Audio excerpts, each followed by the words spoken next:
Son las 7 de la mañana. Son las 7 de la mañana con 36 minutos y vamos avanzando, vamos continuando aquí en CPS Noticias. El día de hoy le traigo a usted pues una interesante entrevista con nuestros amigos de Ponguinguiola, Asociación Civil, quienes nos acompañan cada jueves aquí en el estudio de CPS Noticias. Y el día de hoy vamos a hablar de los microplásticos y por ello tengo el gusto de saludar aquí en el estudio a Miguel Rivas, quien es especialista en microplásticos. ¿Cómo estás, Miguel? Muy buenos días. Hola, muy buenos días. Muchas gracias por la invitación. Gracias. Oye, pues ¿a qué le podemos llamar microplásticos? ¿Qué tan micros los podemos visualizar o entender? Es una buena pregunta porque generalmente estamos acostumbrados a ver estos plásticos que utilizamos día a día. El plástico es un material bastante noble en varios aspectos, sí, pero tristemente se está volviendo un contaminante habitual en la naturaleza, ¿no? Y cuando este se fragmenta en pedazos más pequeños, y vamos a hablar de menos de 5 milímetros, eso. Ese es un microplástico. ¿Hasta cuándo? Hasta más o menos una micra. Una micra es 1000 veces menos un milímetro, ¿no? Luego de eso podríamos hablar de los nanoplásticos, que son otra problemática, un tema aparte, ¿no? Pero los microplásticos serían entonces entre 5 milímetros y una micra, ese es más o menos el tamaño que tienen. ¡Sas, hombre! Oye, pues bueno, es mucho por saber, por concientizarnos de los microplásticos y cómo estos están afectando ahora nuestra vida diaria. ¿De qué manera? Aparte obviamente del uso regular, pero ¿hasta dónde puede llegar una afectación? Estos microplásticos generalmente se producen por la fricción, ¿no? La acción, por ejemplo, de la radiación ultravioleta que va fragmentando estos plásticos o, por ejemplo, si dejamos un artículo abandonado en la playa, el mismo viento, las olas lo van fragmentando y eso lo va volviendo microplásticos, ¿no? Entonces, estos microplásticos tristemente se han identificado en muchos vetas de la naturaleza, pero también en cosas y alimentos incluso que nosotros consumimos.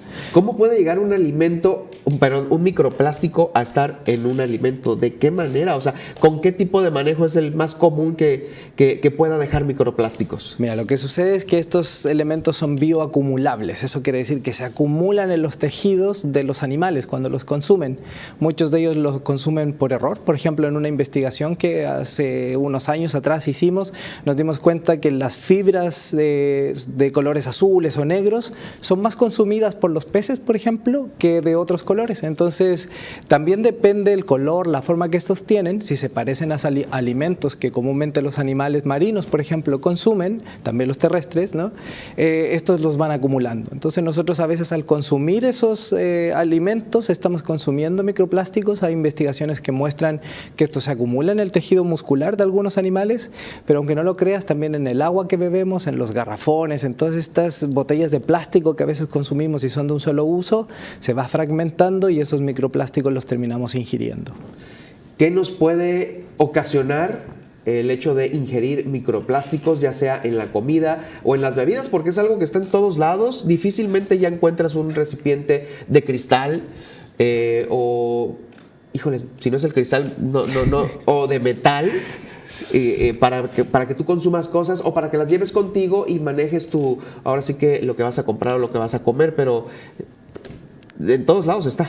Sí, hay que reconocer que el plástico es un material muy noble, ¿no? Que nos ha permitido ahorrar materias primas de otro tipo. Tú mencionaste por ahí el metal, mencionaste el vidrio, que incluso son materiales que en su producción requieren mucha energía, ¿no? Entonces, en ese aspecto, los plásticos han sido bastante nobles en ahorrar la energía que se necesita para fabricarlos. Y barato. Y barato, exactamente. Sin embargo, eso significa que son artículos que nosotros tenemos que darle una vida útil, que debemos prolongarlo en el tiempo. Cuando lo hacemos de un solo uso, ¿no? Estas botellas PET que a veces consumimos en botellas muy rápidas de un solo uso, sí, eso se va produciendo estos microplásticos que nos interesan en esta conversación, ¿no? Y nosotros los vamos adquiriendo en el cuerpo, ¿no?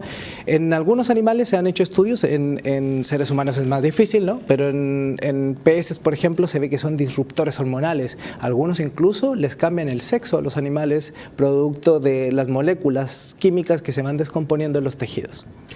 Oye, ¿qué te puede ocasionar el que estemos ingiriendo microplásticos? Ya vemos que pues con trago de agua con a lo mejor un plástico de manufactura algo corriente, medio chafa, por decirlo de alguna manera coloquial, pero ¿qué te ocasiona a ti, al ser humano, el hecho de que tengas microplásticos en el cuerpo? Mira, honestamente todavía no se han hecho estudios a largo plazo en seres humanos que nosotros podamos ya tener conclusiones definitivas. Por eso lo que existe hoy es como en esta anatomía comparada, buscar qué le pasa a los animales para saber qué nos podría pasar a nosotros, ¿no? Una de ellas es justamente, estas moléculas químicas se parecen mucho a algunas hormonas que tenemos en el cuerpo. Entonces actúan como disruptores hormonales y pueden permitir cambios en la fisiología de los animales que podrían parecerse incluso a lo que nosotros hacemos. Sin embargo, en el caso de los seres humanos, en la sangre nuestra ya se ha visto que hay microplásticos, ¿no? Incluso nanoplásticos, estos más pequeños que yo te decía, que pues aún no sabemos cuáles son los efectos acumulativos en el tiempo. Pero aquí es donde debe primar el principio precautorio. Antes de que llegue el resultado negativo y que sepamos que esto está siendo tóxico para los seres humanos, es importante que tomemos resguardos y que impidamos que esta contaminación se siga generando. Es más el compromiso de la industria de la manufactura para con los nanoplásticos y con los microplásticos que nosotros mismos, porque, híjoles, veo más fácil que ellos pudiesen cooperar para algo que nosotros el tener pues este cambio, ¿no? A una cerámica, a un metal, a una madera, no sé. Estoy de acuerdo contigo en que las grandes acciones tienen que venir de quienes producen o manufacturan los productos que generalmente nosotros estamos consumiendo. Ellos son los que pueden hacer un cambio enorme. Sin embargo, no hay que dejar de reconocer lo que podemos hacer en casa, usar cosas reutilizables, no consumir productos que sean de plásticos de un solo uso. Eso siempre va a ser conveniente tanto para nuestra salud como también para la salud del planeta. Oye, y hablando de los comestibles y también de las bebidas, ¿cuál sería pues uno de los principales alimentos que contiene demasiado nanoplásticos y que pues lo vemos en el día a día? Las botellas de PET. Vamos a ver que esas son las que han sido más estudiadas y por lo tanto es donde más se ha visto que incluso la fragmentación, esto que nosotros la vamos apretando, reutilizándola muchas veces, va soltando cada vez más microplásticos con el calor que se va contrayendo y expandiendo, y por lo tanto eso significa que a través de ellas estamos consumiendo una gran cantidad de microplásticos. Ahí la invitación es muy fácil, usar botellas reutilizables como esta que trajiste. Exactamente, que nos permita ir consumiendo agua, hidratándonos, ¿no? Sin que eso signifique que la dejemos tirada en la naturaleza y que afecte a los animales y a la vida marina o a nosotros mismos a través del consumo del agua. Este consumo, pues bueno, aparte de las botellas de PET, pues se acrecenta más con algunos factores externos, como por ejemplo el manejo, la temperatura, no sé. Sí, por supuesto. Cuando estos materiales quedan expuestos a las fuerzas de la naturaleza, pues rápidamente se fragmentan, ¿no? Hemos visto a veces en la playa que hay plásticos que están como quemados, por así decirlo, ¿no? Eso es por la fragmentación que se produce por los rayos UV. De hecho, en Baja California hay algunos estudios que muestran que por cada kilo de arena que hay en la playa encontramos hasta 135 promedio, ¿no? 135 micropartículas de plástico, ¿no? Eso también se ha hecho a nivel nacional, pero en Baja California resalta esa cifra de hasta 135 partículas de microplásticos por kilo de arena. Oye, ¿qué hay de, pues bueno, si tú me dices que el PET es uno de los materiales en los cuales pues suelta muchos microplásticos a los alimentos, a las bebidas que ingerimos, ¿qué hay de, a veces ese comentario que hay entre la gente, ¿no? Es que con el sol se suelta más microplásticos, o también meter uno al horno de microondas? Sí, completamente de acuerdo con eso. Hay plásticos que están hechos para que ser utilizados en el microondas. Eso siempre tenemos que fijarnos que tenga esa propiedad, ¿no? Que ¿Qué es el plástico número? Depende, porque hay algunos que pueden ser 2, otro puede ser 3, ¿no? Ahí vamos a ver si es polietileno de alta densidad, ¿no? Etcétera.